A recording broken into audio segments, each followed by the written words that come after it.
วัตถุรัตนตยสะวันติมิเขียมประการนามจักសូមក្រមនមស្ការថ្វាយបង្គំពុទ្ធជុំបីនៃព្រះត្រៃរតន៍មានពុទ្ធរតនៈធម្មរតនៈសង្ឃរតនៈដោយសេចក្តីគោរពសេចក្តីជ្រះថ្លាកោតក្រែងក្រៃលែងសពសពការសូមក្រោកថ្វាយបង្គំពុទ្ធព្រះមតិសទ្ធា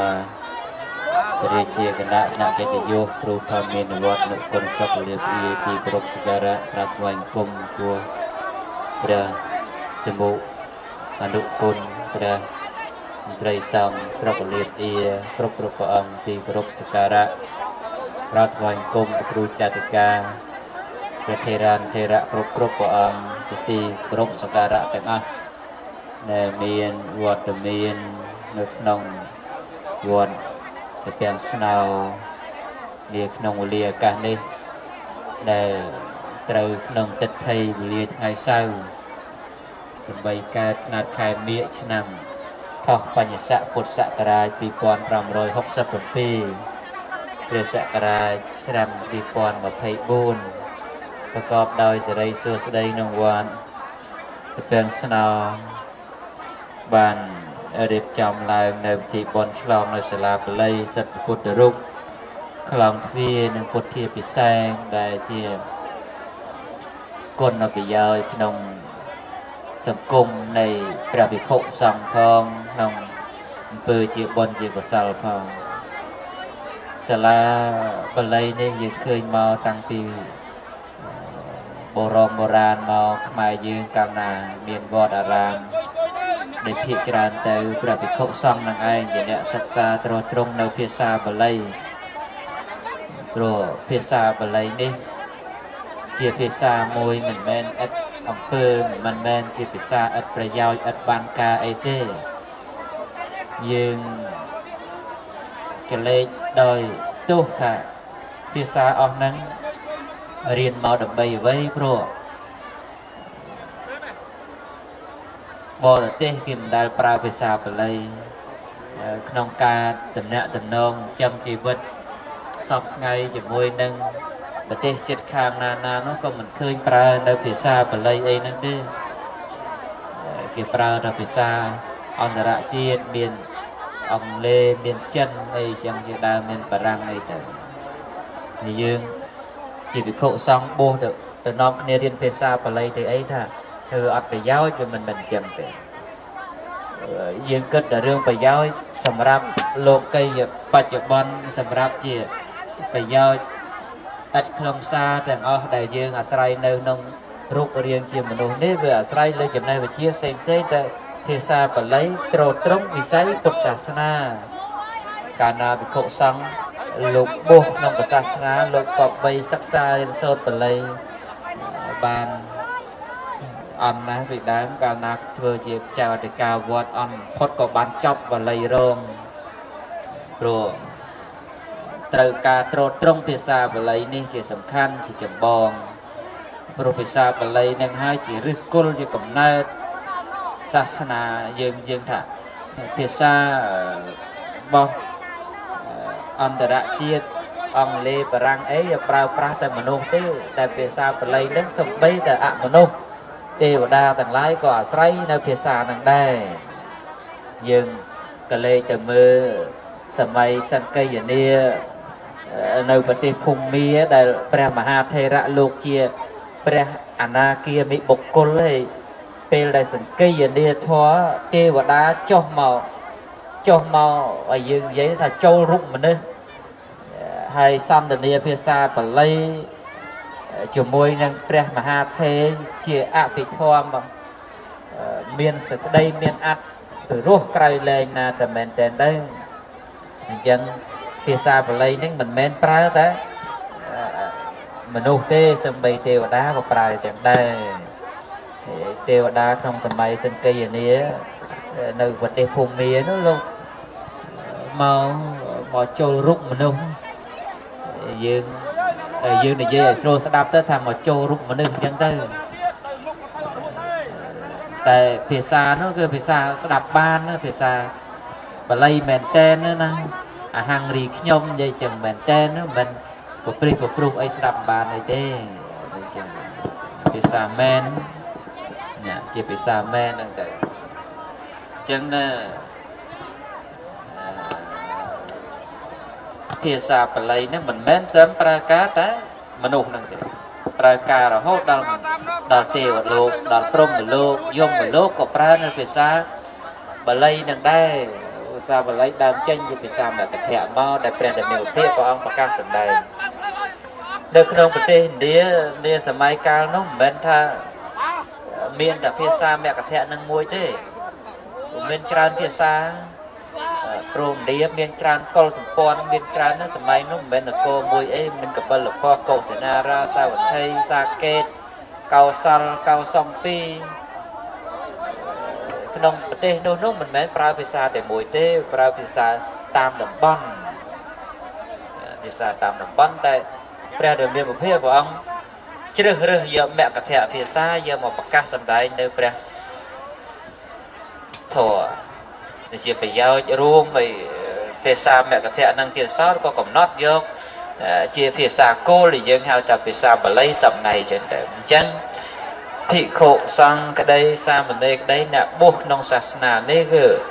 លោកតែងតែអាស្រ័យរៀនសូត្រនៅភាសាបាលីនេះហើយសាលាបាលីមិនមែនជួយតែបាលីទេកាលណាសិស្សសាមណនិស្សិតដែលលោកបានរៀនសូត្រនៅភាសាបាលីនឹងលោកមិនមែនត្រឹមតែត្រត្រង់នៅភាសាបាលីទេលោកត្រត្រង់ដល់សំស្ក្រឹតលោកត្រត្រង់ដល់ជាពិសេសគឺខេមរៈភាសាហ្នឹងឯងព្រោះថាអ្នកណាដែលបានរៀនសូត្រនៅភាសាបាលីគឺអ្នកនឹងខ្លាំងជំនាញជ្រៅជ្រះដោយខេមរៈភាសាហ្នឹងដែរព្រោះថាខេមរៈភាសាយើងមិនចេះខេមរៈភាសាច្បាស់លាស់អីទេយើងទៅរៀនបាលីក៏មិនកើតដែរករ៉ាន់បាលីវាតាក់ទងជាមួយនឹងខេមរៈភាសាហើយយើងមិនចេះខេមរៈភាសាក៏មិនកើតដែរអញ្ចឹងបានអ្នកដែលបកកែខេមរៈភាសាតាំងពីបុរាណមកច្រើនតែអ្នកបួសសមណនិស្សិតគឺលោកបកកែណាក្នុងរឿងខេមរៈភាសាហ្នឹងដោយសពថ្ងៃក៏មិនខ្សត់ក្រអីទេព្រះមហាថេច្រើនព្រះអង្គដែលលោកត្រួតត្រងនៅខេមរៈភាសាលោកត្រួតត្រងនៅសំស្ក្រឹតទៅទៀតសិតតែចេញពីភាសាបាលីដែលលោកទៅចូលសាលាបាលីហ្នឹងណាអញ្ចឹងសាលាបាលីមានប្រយោជន៍ទូលំទូលាយគ្រាន់តែថាសពថ្ងៃសង្គមវាអភិវឌ្ឍទៅវាពេលខ្លះចង់ពោះបាលីពីដើមភិក្ខុសាមណេរមុនមកបួសសាមណេរកាលណាតែមុនមកបួសហ្នឹងគឺរៀននៅសក្ខីវត្តចប់សពគ្រប់អស់អាណាទលោកវច្ចៈរៀនសពគ្រប់បែបយ៉ាងអស់បានបួសហើយកោជប់ពីដើមសាមមុនបួសហ្នឹងគឺឲ្យកោជប់ហ្នឹងមិនវែងទេប្រវែងហ្នឹងទេដល់តែអ្នកណារៀនក្រចេះជប់វាវែងទៅគេមិនឲ្យកាត់ទេជប់ហ្នឹងកាត់ដល់ថ្ងៃណាបួសកាត់ចោលថ្ងៃហ្នឹងចង់បញ្ជាក់ថាក្មេងណានៅវត្តយូរជាងគេអាណាឆាប់ហើយអ្នកណារៀនឆាប់ចេះឆាប់ចាំទៅជប់មិនសូវវែងទៅមិនសូវខ្មាស់គេទេតែអ្នកខ្លះជប់ហៀកែងមិនមានដែរមូលជាតិចកឹះមួយនៅនឹងក្បាលហ្នឹងដកទឹកចកឹះហ្នឹងមកសឹងទៅដល់កែងសារបញ្ញាគ្នាអន់ឬក៏ខ្ជិលរៀនអីចឹងទៅអញ្ចឹងសាមណេរមុនបានបួសសម័យនោះគឺរៀនចប់សពគ្រប់ពីណាលោកវច្ចៈរៀនចប់ពីសតិយវត្តបានចូលមកឧបសម្បបំពេញជាសាមណេរភាវៈកាលណាបួសជាសាមណេរហើយបានចូលទៅរៀនបាលីចូលទៅសិក្សាភាសាបាលីដល់អញ្ចឹងភិក្ខុសម័យដើមសាមណេរសម័យដើមគឺលោកបកែ សពថ្ងៃមិនថាមិនអត់អ្នកបកកែអីទេព្រោះភាសាបាលីគាត់ដូចជានៅតែមានអញ្ចឹងដែរមិនទាន់បាត់ដែរទេគ្រាន់តែថាមិនសូវពេញនិយមភាសាដែលសពថ្ងៃពីដើមជាចៅអធិការកាលណាតែឡើងជាចៅអធិការអំផុតចេញសាលារងហ្នឹងហើយដល់ឥឡូវគេមិនបានរឹសអញ្ចឹងទេកាលណាតំណែងជាបច្ចៅអធិការអីរើសយកអន្តបំផុតបរិយាប័ត្រព្រោះស្រុកសពថ្ងៃសូមឲ្យកប្រសង់លោកមានស្ថាប័នផងលោកហើយលោកធ្វើការទៅតាមប្រព័ន្ធកុំព្យូទ័រតាមប្រព័ន្ធផ្សព្វផ្សាយផ្សេងទៅត្រូវការឆ្លើយឆ្លងគ្នាតាមអ៊ីមែលតាមអីហោហែអញ្ចឹងទៅកាលណាចេះតែរងបល័យអត់ចេះប្រើកុំព្យូទ័រស្អីអស់ហ្នឹងក៏ពិបាកធ្វើការអញ្ចឹងបានថាសម័យសពថ្ងៃរើសយកអ្នកចេះនៅប្រព័ន្ធទំនើបតាមសម័យកាលហ្នឹងជាចម្បងទៅតែបល័យហ្នឹងក៏មិនបានលុបបំបាត់ទេនៅតែពុទ្ធិកសិក្សាជាតិនៅតាមបណ្ដាសាលាធំតាមរាជធានីខេត្តគឺនៅតែប្រកាន់យកនៅភាសាបាលីជាគោលអញ្ចឹងភាសានេះជាភាសារបស់អ្នកបួសក៏បីរៀនឥឡូវភាសាហ្នឹងផ្ញើខ្លួននឹងវត្តផ្ញើខ្លួននឹងលោកសង្ឃហើយបើលោកសង្ឃមិនបានសិក្សារៀននៅភាសាហ្នឹងទេឲ្យអ្នកណាគេទៅរៀនភាសាហ្នឹងជំនួសគឺមិនមានទេអីយើងទៅពឹងថាឥឡូវតាមសាលារដ្ឋសាលាឯកជនឲ្យគេរៀនភាសាបាលីទៅមិនរួចទេព្រោះគេមិនមែនជាអ្នកត្រួតត្រងនៅពុទ្ធសាសនាទេហើយយើងជាអ្នកបួសក្នុងសាសនានេះភារៈយើងមិនមែនគ្រាន់តែបួសហើយកោសក់ស្លៀកស្បង់ចពោនៅតែវត្តម្យ៉ាងទេគឺភារៈចម្បងរបស់អ្នកបួសសពថ្ងៃគឺត្រួតត្រងពុទ្ធសាសនាអញ្ចឹងដើម្បីត្រួតត្រងពុទ្ធសាសនាអ្វីដែលជាជំទិលអ្វីដែលជាគ្រឹះអ្វីដែលជាបន្សំធាតុក្នុងការជួយត្រួតត្រងពុទ្ធសាសនាក្នុងនោះវាមានភាសាបាលីនឹងមួយដែរព្រោះបើមិនចេះភាសាបាលីទេថ្ងៃក្រោយទៅស្រុកកើតម្ដងធានទៅបាត់បត្រៃបេកដកទៅត្រូវការសង្កេយរាបកប្រែអីសាថ្មីអាស្រ័យលើអ្នកបាលីហ្នឹងឯងបកប្រែអត្ថកថាដីកាផ្សេងមានទៅពឹងភាសាអីបានក្រៅពីភាសាបាលីអញ្ចឹងបាននៅបាលីនេះដរាបណាប្រសាសនានៅតែមានយើងក៏បីនៅតែថែរក្សាអញ្ចឹងបានភិក្ខុសង្ឃនោះ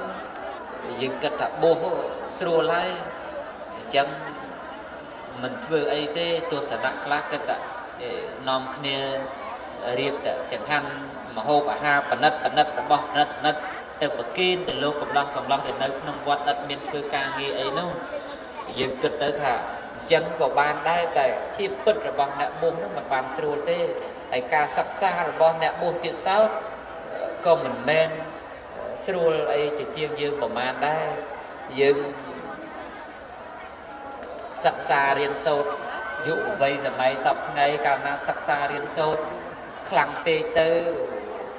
ហត់នឿយណាយក្នុងការសិក្សាមានកន្លែងទៅរំសាយអារម្មណ៍ចូលទៅនេះទៅនោះអីដើម្បីដោះទុក្ខកង្វល់តែភិក្ខុសាមណេរអត់ទេរៀនប្រហែលយើងហើយចង់ច្រើនជាងយើងទៀតមុខវិជ្ជាលើលោកសពថ្ងៃដែលគេសន្មត់ថាជាមុខវិជ្ជាដែលសិស្សសាលាក៏បីរៀនហ្នឹងប្រសងក៏លោករៀនដែរ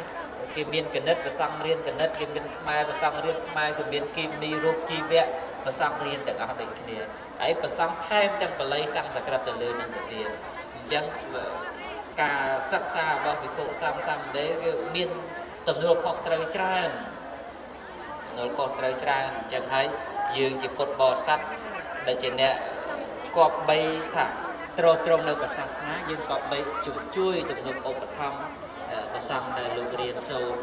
ពេលខ្លះក៏អាណិតដែរភិក្ខុសង្ឃជាពិសេស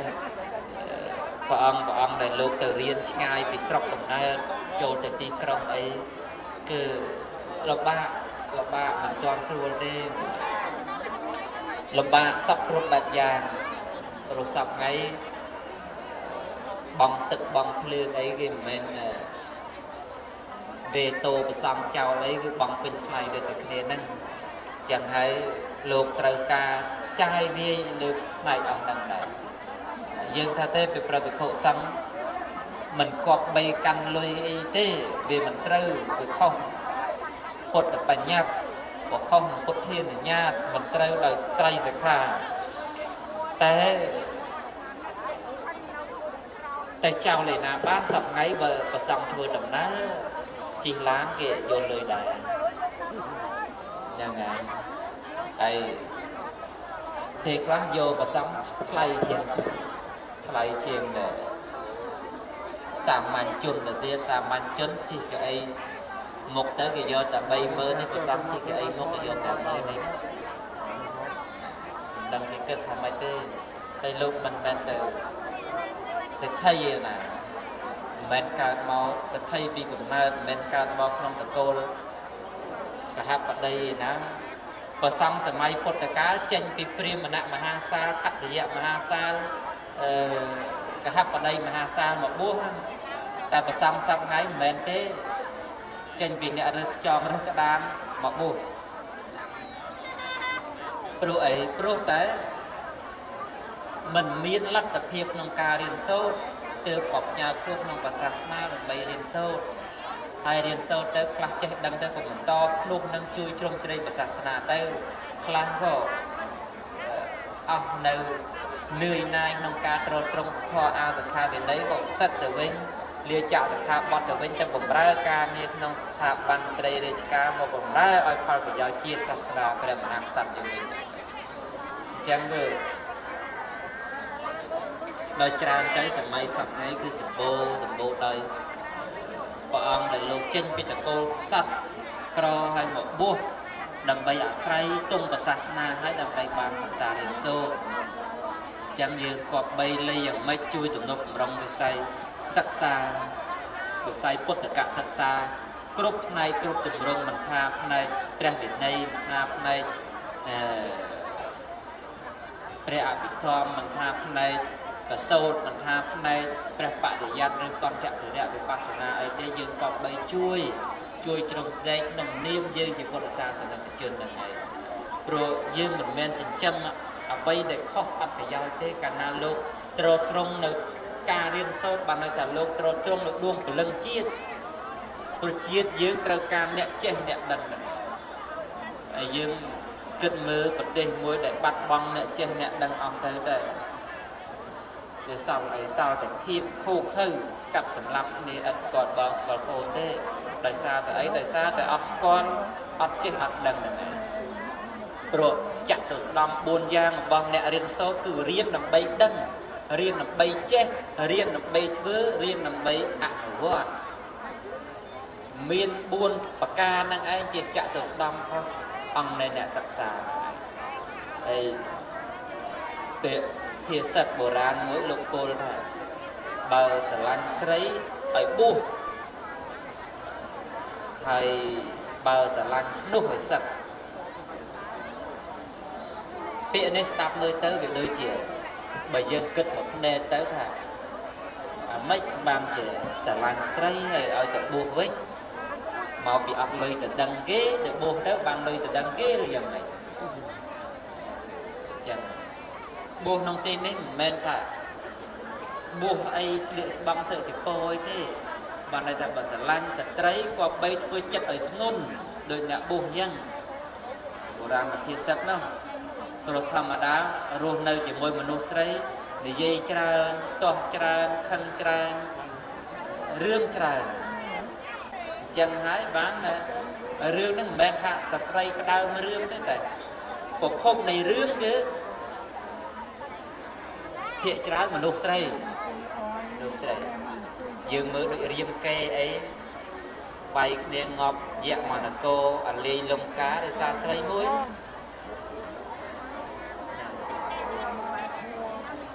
ហើយងប់តបស្វាងប់យោច្រើនណាស់បាត់បង់ជីវិតបើតែយើងស្ដាប់ទៅសឹកតែបាញ់សទៅអាលីលំការអាលី ឯណាឯណីហោហែណារឿងដល់អីស័យអីសូទៅទៀតcòn làរឿងស្រីម្នាក់ចឹងស្ត្រីជាប្រភពនៃបញ្ហាហ្នឹងបានតែបុរាណលោកថាបើស្រឡាញ់ស្រីវាចោតតែធ្វើចិត្តឲ្យធ្ងន់ដូចអ្នកបួសអញ្ចឹងតែត្រឹមស្រាលស្រាលល្មមទេទប់នឹងកំហឹងទប់នឹងបញ្ហាហ្នឹងមិនចប់ទេបានលោកឲ្យកាលណាស្រឡាញ់មនុស្សស្រីហ្នឹងឲ្យបួសបើស្រឡាញ់នោះឲ្យសឹកក្នុងទីនេះមិនមែនសឹកចាក់សិក្ខាបទអីទេឲ្យសិក្សាកាលណាយើងជាអ្នកបួសមិនសិក្សាហើយវាចាប់យើងវាចាប់របៀបមិនទេវាចាប់ត្រង់ថាគេអ្នកស្រុកនេះខ្លះរកស៊ីទទួលទានផងធ្វើការផងបំរើមេដាបៃតាចិញ្ចឹមគូក្របីធ្វើស្រែចម្ការផងនៅតែគេយកពេលមកសិក្សារៀនសូត្រទៅចិត្តតម្រង់តែយើងជាអ្នកបួសនេះមិនមានភារៈអីដូចជាគេជាកុហកទេមិនមានពេលឯណាទៅជួស្រែជួស្រូវខ្វៀលគោខ្វៀលក្របីជាងទីអីមានទេគឺយើងនៅតែក្នុងវត្តអារាមធ្វើនៅវត្តដែលយើងគប្បីធ្វើបដិបត្តិនៅពេលដែលយើងគប្បីបដិបត្តិហើយសល់ពេលប្រហែលគឺរៀនសូត្រហ្នឹងហើយតែបើយើងមិនបានរៀនសូត្រទេវាចាញ់កូនអ្នកស្រុកហ្នឹងព្រោះវត្តអារាមជាឃ្លាំងនៃចំណេះដឹងវប្បធម៌ហើយធម៌ប្រពៃណីទំនៀមទម្លាប់និងជំនឿសាសនាយើងក៏បីរៀនសូត្រឲ្យគ្រប់ជ្រុងជ្រោយបើតែរៀនមិនចប់ក៏ហីទៅចោះតែក្នុងអំណាចនៃពេលបួសហ្នឹងក៏បីរៀនកុំឲ្យម្ចាស់បំណុលរបស់យើងហ្នឹងគឺបរិស័ទដែលលោកឧបត្ថម្ភទំនុកបំរុងយើងហ្នឹងគឺជាម្ចាស់បំណុលយើងហើយដែលគាត់មិនមែនជាញាតិនឹងយើងទេមិនមែនជាបងប្អូនមិនមែនជាសាច់សាលហិតយើងទេដូចតែនាំគ្នាជិះមករាប់ម៉ឺនរាប់ពាន់នាក់ហ្នឹងអញ្ចឹងមិនមែនជាញាតិអីនឹងប្រសងទេមិនមែនជាប់បងជាប់ប្អូននេះទេបើទោះតែហៅគ្នាម៉ែកូនយាយតាមិនក៏មិនមែនជាសាច់ញាតិគ្នាដែរតែហេតុអ្វីបានតែគេចូលមកទំនុកបំរុងយើងដូចជាកូនដូចជាចៅបង្កើតព្រោះអាស្រ័យ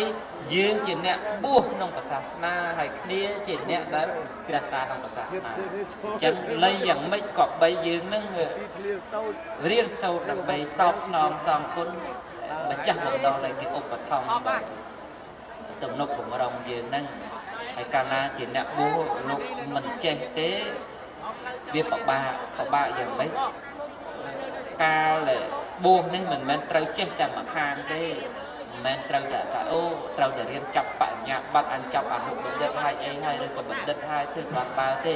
ត្រូវទៅរៀនសូត្រអំពីព្រះបរិយ័តច្បាប់វិន័យក្បួនខ្នាតក្នុងសាសនាទៀតផងព្រោះដើម្បីធ្វើខ្លួនឲ្យត្រូវក្នុងសង្គមកាលណាយើងចូលទៅផ្នែកអាណាចក្រយើងចេះដឹងពីច្បាប់របស់អាណាចក្រកាលណាយើងចូលទៅក្នុងផ្នែកពុទ្ធចក្រយើងចេះដឹងអំពីផ្នែកពុទ្ធចក្រទើបអភិសមាចារការញ៉ាំងខ្លួនឯងឲ្យប្រព្រឹត្តទៅក្នុងជីវភាពបច្ចុប្បន្នមិនឆ្កងមើលទៅមិនឆ្កងខ្វះអីព្រះភិក្ខុសង្ឃសាមណេរដែលលោករៀនបានជ្រៅជ្រះពុះពោះបណ្ឌិតអនុបណ្ឌិតហើយតែកាលណារៀននៅច្បាប់នោះវាជាច្បាប់របស់សាមញ្ញជនទេបណ្ឌិតក្នុងទីនេះមិនមែនសំដៅលើបណ្ឌិតក្នុងសាសនាទេអញ្ចឹងការអនុវត្តការធ្វើខ្លួនច្បាប់ក្រមទាំងអស់នោះវាជាច្បាប់ក្រមរបស់សាមញ្ញជនអញ្ចឹងហើយយើងធ្វើទៅមើលទៅថាប្រសង់ដូចប្រសង់ដូចប្រសង់ដែលបុរាណលោកពោលថាទាហានធ្វើរឹកដោយអាចារ្យអ្នកបួសក្នុងសាសនាពាក់ស័ក្តិប្រាំងព្រោះតែកាលណាខ្លួនឯងរៀនបានជ្រៅជ្រះផ្នែកអាណាចក្រទៅភ្លេចតែខ្លួនឯងជាអ្នកបួសទៅកុំតម្កើងរឹកពីហ្នឹងបែបតែមនុស្សពាក់កាយមួយអីចឹងទៅបានតែនិមន្តអត់បានមើលឆ្វេងមើលស្ដាំទៅព្រោះតែភ្លេចតែអានតែខ្លួននោះក៏បានរៀនជ្រៅជ្រះទៅមិនបាននឹកទៅដល់អភិសមាចារក្នុងកិច្ចរបស់អ្នកបួសឯនោះទៅអញ្ចឹងបានរៀនទាំងពីររៀន ពីពុទ្ធចក្រផងអនាចក្រផងដើម្បីធ្វើខ្លួនឲ្យសមជាសាមណសក្យបុត្រជាអ្នកបួសក្នុងសាសនាព្រោះយើងជាចំណែកមួយក្នុងការត្រង់ក្នុងសាសនាតែក៏ជាចំណែកមួយក្នុងការរំលាយក្នុងការដុតចោលក្នុងការកំទេចនៃពុទ្ធសាសនាដែរព្រោះសត្វរាជសីកាលណាស្លាប់ទៅមិនមានសត្វឯណាហ៊ានមកស៊ីសាកសពសត្វរាជសីទេក្រៅតែពីដង្កូវក្នុងខ្លួនដែលកើតចេញពីសាកសពរបស់រាជសីហ្នឹងយ៉ាងណាមិញសាសនានេះមិនមែនបុគ្គលឯណាមករំលំរំលាយបានឲ្យក្រៅតែពីបរិស័ទក្នុងសាសនាទេអញ្ចឹងយើងរាល់ថ្ងៃដូចជាវុកមកពីរអញ្ចឹងណាកាលណាយើងសិក្សារៀនសូត្របប្រតិបត្តិត្រូវទៅយើងជាចំណែកមួយក្នុងការជួយឲ្យសាសនាហ្នឹងមានភាពថិតថេរយូរអង្វែងគង់វង្សហើយតែកាលណាយើងធ្វើខ្លួនឲ្យខុសទៅយើងជាចំណែកមួយក្នុងការរំលាយរំលំ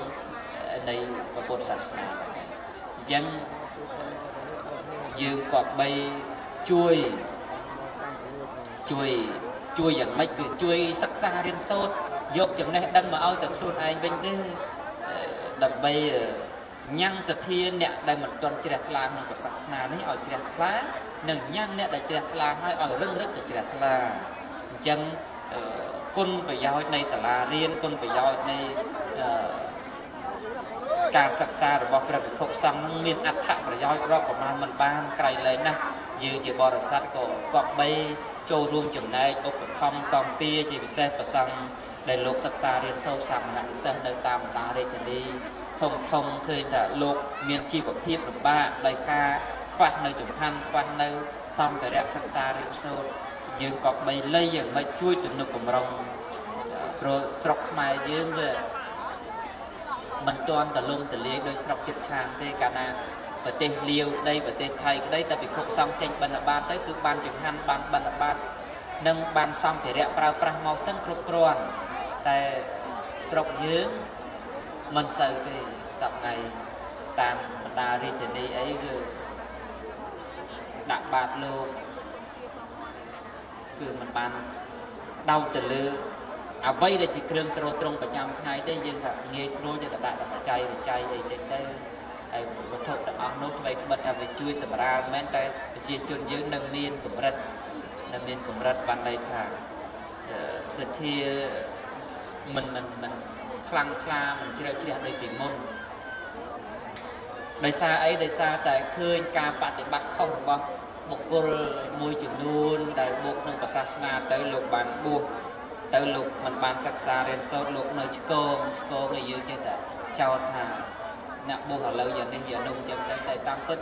រឿងអ្នកខុសអ្នកខូចនោះមិនមែនមានតែឥឡូវហ្នឹងទេយើងគិតមើលបរាជិតព្រះបញ្ញត្តិតាំងពីពេលណាមកសិក្ខាបទបរាជិតហ្នឹង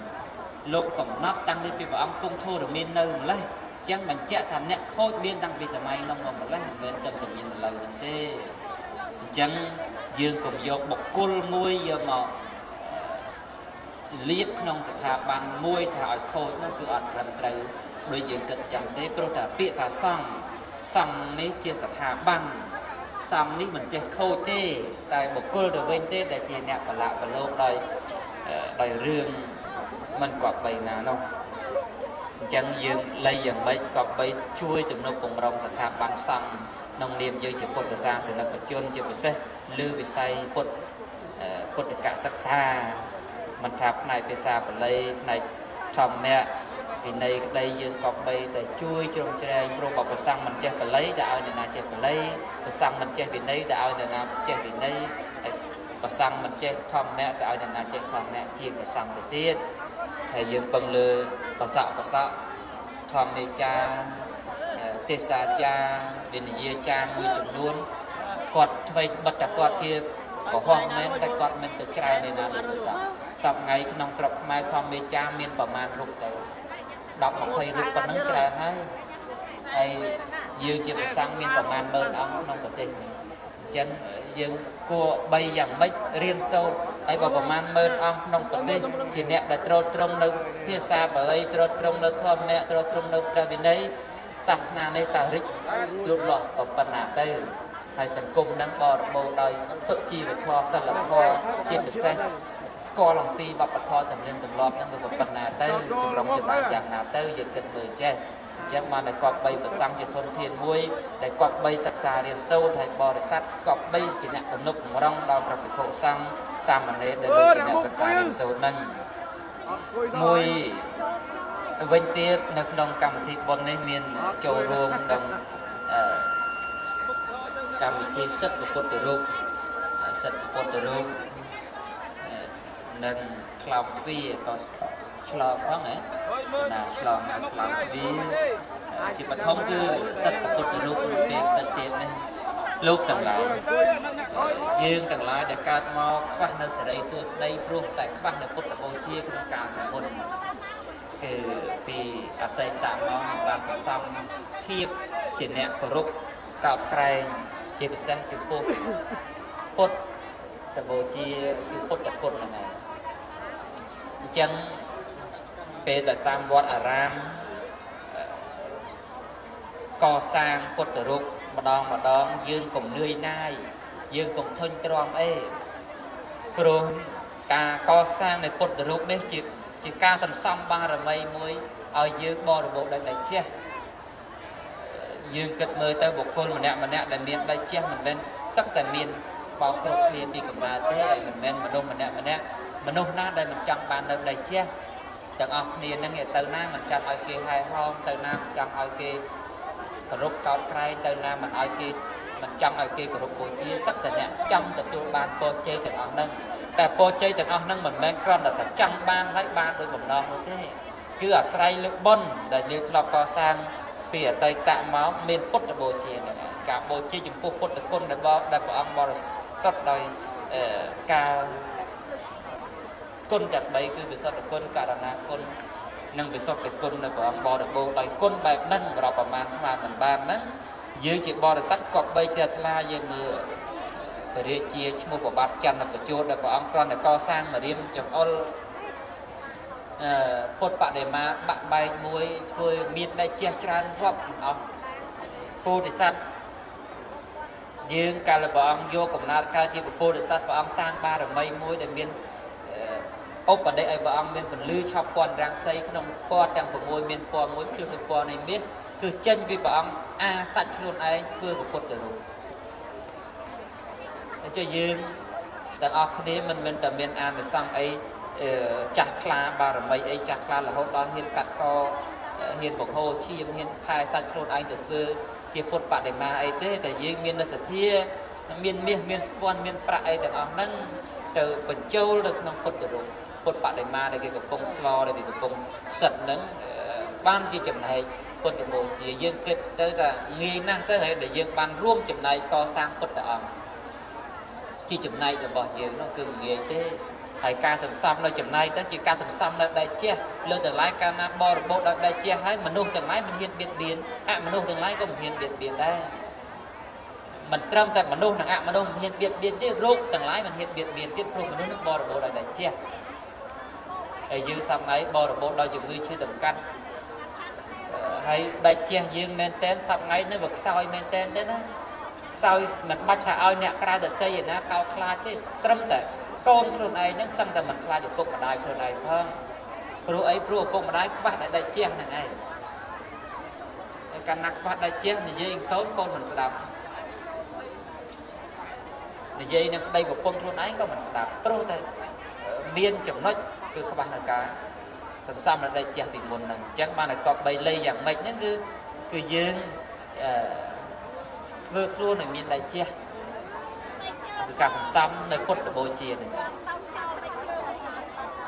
ការណាមានដាច់ជះទៅឈ្នះជំងឺឈ្នះកាត់ឈ្នះនៅភ័យដែលកើតឡើងពីមនុស្សកាចបៀតបៀនអមនុស្សកាចបៀតបៀនអមនុស្សហ្នឹងមិនមែនសំដៅទៅលើខ្មោចព្រាយបិសាចអីទេសំដៅទៅលើតាំងពីក្របីកាចគួរកាចខ្លាកាចតោកាចយៈកាចចចកកាចឆ្កែកាចជ្រូកកាចលឿនកាចទឹកកាចខ្យល់កាចវត្ថុទាំងអស់ហ្នឹងមិនបៀតបៀនយើងទេបើសិនកាលណាយើងជាមនុស្សបរិបូរណ៍ដែរជាអញ្ចឹងក៏បីសន្សំដល់ជះហើយដល់ជះក្នុងទីនេះមានអីសន្សំក្រៅពីព ពុទ្ធបូជាមានចាំបាច់5យ៉ាងការបូជាដោយអមិសស័កបូជាការបូជាដោយបដិបត្តិបូជាក្តីតែការបូជាក្នុងចំណែកសិទ្ធនៃពុទ្ធរូបឲ្យកើតឡើងនេះវាជាចំណែកមួយដែលជាគំរូរបស់ព្រះអរិយបុគ្គលមុនដែលព្រះអង្គបានសន្សំមកជាគំរូឲ្យយើងហើយកាលណាយើងមានដៃជះនៅក្នុងខ្លួនយើងដើរទៅលើផ្លូវពីរយ៉ាងទី1គឺផ្លូវជាអរិយវង្សបានន័យថាវង្សដែលនឹងត្រាស់ដឹងក្នុងជាតិហ្នឹងអរិយវង្សហ្នឹងគឺវង្សដែលអ្នកនឹងត្រូវត្រាស់ដឹងក្នុងជាតិហ្នឹងគឺអ្នកនឹងដើរទៅលើផ្លូវរបស់អរិយវង្សហើយការសិក្សារៀនសូត្រការត្រួតត្រងនៅព្រះវិន័យឬការបប្រតិបត្តិបូជាបែបព្រះអរិយវង្សគឺព្រះអង្គមានបារមីគ្រប់ទៀងនឹងបានសម្រេចមគ្គផលនៅក្នុងបច្ចុប្បន្នជាតិហ្នឹងនឹងហៅថាអរិយវង្សហើយមួយទៀតគឺអច្ឆរិយវង្សគឺវង្សដែលដើរលើផ្លូវប្រាថ្នាការត្រាស់ដឹង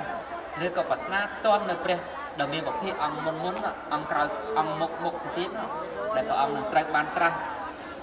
ដូចជាសប្តាហ៍ថ្ងៃដែលយើងទៀងថានឹងបានត្រាស់នៅព្រះអរិយមេត្រីអីចឹងទៅវាមាននៅខាងមុខនឹងបានត្រាស់ហើយមាននៅបរិស័ទដែលត្រៀមនឹងបានត្រាស់ជាអគ្គសាវកជាមហាសាវកជាអសីតិមហាសាវកអីក្នុងសាសនាព្រះអង្គគឺអ្នកអង្គនឹងសន្សំបារមីនៅក្នុងអច្ឆរិយវង្សបារមីរបស់លោកប្រកបដោយអភិនិហាកាលណាលោកកើតមកក្នុងជាតិកំណើតនឹងអីចឹងទៅលោកសន្សំបារមីជាទានបារមីក្តីជាវិរិយៈបារមីក្តីជាមេត្តាបារមីក្តីអភិនិហាកើតឡើងក្នុងជាតិនោះសម្រាប់លោកដោយសារអភិនិហាកើតឡើងនេះហើយទើបយើងហៅថាអច្ឆរិយវង្សវង្សដែលមានអច្ឆរិយភាពតាមជាប់ក្នុងសតានក្នុងកំណើតរបស់លោកដោយពុរិស័ទនៃយើងព្រះអង្គកើតជាកំសៃសារពេជ្រញាណព្រះអង្គមានអច្ឆរិយវង្សច្រើនជាតិណាស់តិចជាតិណាស់ទៅឬព្រះអង្គកើតជាកំណើតប្របាទស្រីវេស្សន្តរខ្វេះបណែកខ្លួនឯងហើយបណែកបែរជាភ្លឺឡើងវិញកើតជាស័ក្តិសមបណ្ឌិតហក់ចូលភ្លុកភ្លើងហើយបែរជាភ្លើងនោះមិនក្តៅជាសវណ្ណសាមត្រូវព្រួយពឹសហើយបែរជាមិនស្លាប់ឡើងវិញជាពុរិស័ទផ្សេងទៀតដែលព្រះអង្គប្រកបដោយអច្ឆរិយភាពក្នុងនោះដោយសារអាស្រ័យអ្វីទេដោយសារអាស្រ័យភាពអច្ឆរិយៈព្រោះព្រះអង្គជាពុទ្ធអង្គរជាពុទ្ធវង្សជាពុទ្ធពេជ្រឬក៏ជាវង្សអ្នកប្រាថ្នាការត្រាស់ដឹងអីចឹងទៅសូម្បីតែព្រះអនុពុទ្ធព្រះមហាសាវកក៏ព្រះអង្គមានអច្ឆរិយភាពក្នុងជាតិដែលព្រះអង្គសាងបារមីប្រាថ្នាការត្រាស់ដឹងនឹងដែរអញ្ចឹងកាលណាយើងបរិបោគដោយជះគឺការសន្សំនៅពុទ្ធបូជានឹងយើងពុំមែនដើរទៅលើផ្លូវពីរយ៉ាងហ្នឹងឯងគឺផ្លូវជាអច្ឆរិយវង្សផ្លូវជាអរិយវង្សក្នុងជាតិដែលយើងជួបប្រសពក្នុងជាតិចុងក្រោយគឺយើងលាផុតពីអច្ឆរិយៈចូលទៅកាន់អរិយវង្សអ្នកដែលបានដល់នៅការត្រាស់ដឹងក្នុងជាតិនោះហើយទៅកាលណាយើងមិនទាន់ដល់នៅភាពត្រាស់ដឹងជាជាតិចុងក្រោយទេយើងនៅអាស្រ័យលើអច្ឆរិយៈវង្សដែលនៅមានការសន្សំបារមីអភិនិហាផ្សេងដើម្បីបង្គ្រប់បារមីខ្លួនឯងបានដល់ការត្រាស់ដឹងអញ្ចឹងសរុបសេចក្តីមកការសន្សំនៅដែលជាកើតឡើងពីការសឹកពុទ្ធរូបនោះមានច្រើនបែបច្រើនយ៉ាងញ៉ាំងសុគតិឲ្យយើងផងញ៉ាំងឧបតោសជាតិជាតិខ្ពង់ខ្ពស់ក្នុងកំណត់មុខឲ្យយើងផងញ៉ាំងនៅរូបសម្បុរពណ៌សម្បុរភិនភិរាងកាយអ្នកខ្លះមានសម្បុរល្អតែទ្រង់ទ្រាយរាងកាយមិនសូវជាល្អហើយអ្នកខ្លះមានទ្រង់ទ្រាយរាងកាយល្អតែសម្បុរសៅមកព្រោះតែខ្វះនៅដៃជះហើយបើយើងបានសន្សំពុទ្ធបូជាយកមាសយកវត្ថុផ្សេងទៅសិតជាពុទ្ធរូបនេះសន្សំនៅទ្រង់ទ្រាយល្អហើយសន្សំនៅពណ៌សម្បុរល្អទៀតចឹងយើងក៏បីនាំអ្នកជ្រះថ្លាអនុមោទនានាំគ្នាជួយជ្រោមជ្រែងកសាងដោយសេចក្តីជ្រះថ្លាទៅកុំនឿយណាយកុំឃើញទ្រាំកុំប្រមាថអ្នកងាយនៅក្នុងពេលជាបុណ្យជាកុសលនោះនាំឲ្យបុណ្យមិនបានហើយយកបាបមកពាក់កខ្លួនឯងទៀតអញ្ចឹងប៉ុណ្ណឹងទៅចុះខ្ញុំកណ្ដាលខ្ញុំមិនវែងឆ្ងាយអីទៀតទេយកតែពីររឿងកាន់ខណ្ឌក្នុងការធ្វើឡើងនៅបុណ្យឆ្លងនៅសាលាបាលីនិងបុណ្យសិទ្ធិពុទ្ធរូបមកសម្ដែងប្រគេនជូនញាតិញោមពុទ្ធបរិស័ទកាលណាគុំចាស់គ្រប់ព្រះអង្គ ព្រះសម្ដាប់ស្ដាប់ក្នុងលាកាសនេះជាធម្មថាខ្លីមិនបានពិស្ដារអីវែងឆ្ងាយទៅទេហើយក្រែងលោមានខុសខាតនៃវត្តបាតចិញ្ចនៈមិនត្រូវសំបតីទឹកចិត្តគុណណាគុណម្ចាស់ញាតិញោមពុទ្ធបរិស័ទត្រង់កន្លែងណាត្រង់ណានោះសូមខន្តីជាស្រ័យអត់ទោសដល់ខ្ញុំកណាធម្មភាពជាអ្នកសម្ដែងធម្មទេសនាមានប្រមាណប៉ុណ្ណឹងបញ្ចប់តែមុននឹងបញ្ចប់សូមលើកយកមហាកសលការឡើងពីធម្មភាពនេះរកជូនដល់កណាគុណម្ចាស់គ្រប់ព្រះអង្គញាតិញោមពុទ្ធបរិស័ទទាំងអស់សូមបានបរិភោគដោយសេចក្តីសុខនិងសេរីសម្បត្តិគ្រប់ប្រការនិងមួយចំណែកទៀតសូមបានសម្រាប់ពុទ្ធទេវតាទាំងអស់ដែលថែរក្សាលោកទេវតារក្សាមហាចក្រវាលទេវតារក្សាទិសទាំង4ស្រេចទេវតាហើយថែរក្សាជាប់ចាតុមហារាជការជាពិសេសទេវតាថែរក្សាព្រះមហាសេដ្ឋឆ័ត្រខឿនបច្ចេកដីប្រស្រីមហាពូព្រះវិហារបច្ចេកដីសាលាកុដិវិហារក្នុងវត្តទាំងស្នោនេះសូមអនុមោទនានៅបុណ្យនៃការឡើងពីធម្មទាននេះហើយជួយថែរក្សាមហាពុទ្ធបរិស័ទកណាគុណម្ចាស់គ្រប់ព្រះអង្គឲ្យបាននៅសេចក្តីសុខប្រាថ្នាកិច្ចការយ៉ាងណាសូមបានសម្រេចគ្រប់សារពើទាំងនោះហើយយ៉ាងធម្មទេសដងទេសសាមីដែលធម្មពិសេសទេសនាដែលសម្រាប់ដល់ខ្ញុំកណាអាត្មាភាពប្រសិនមកទៅចាប់តែวันនេះឯងអេវ៉ាំ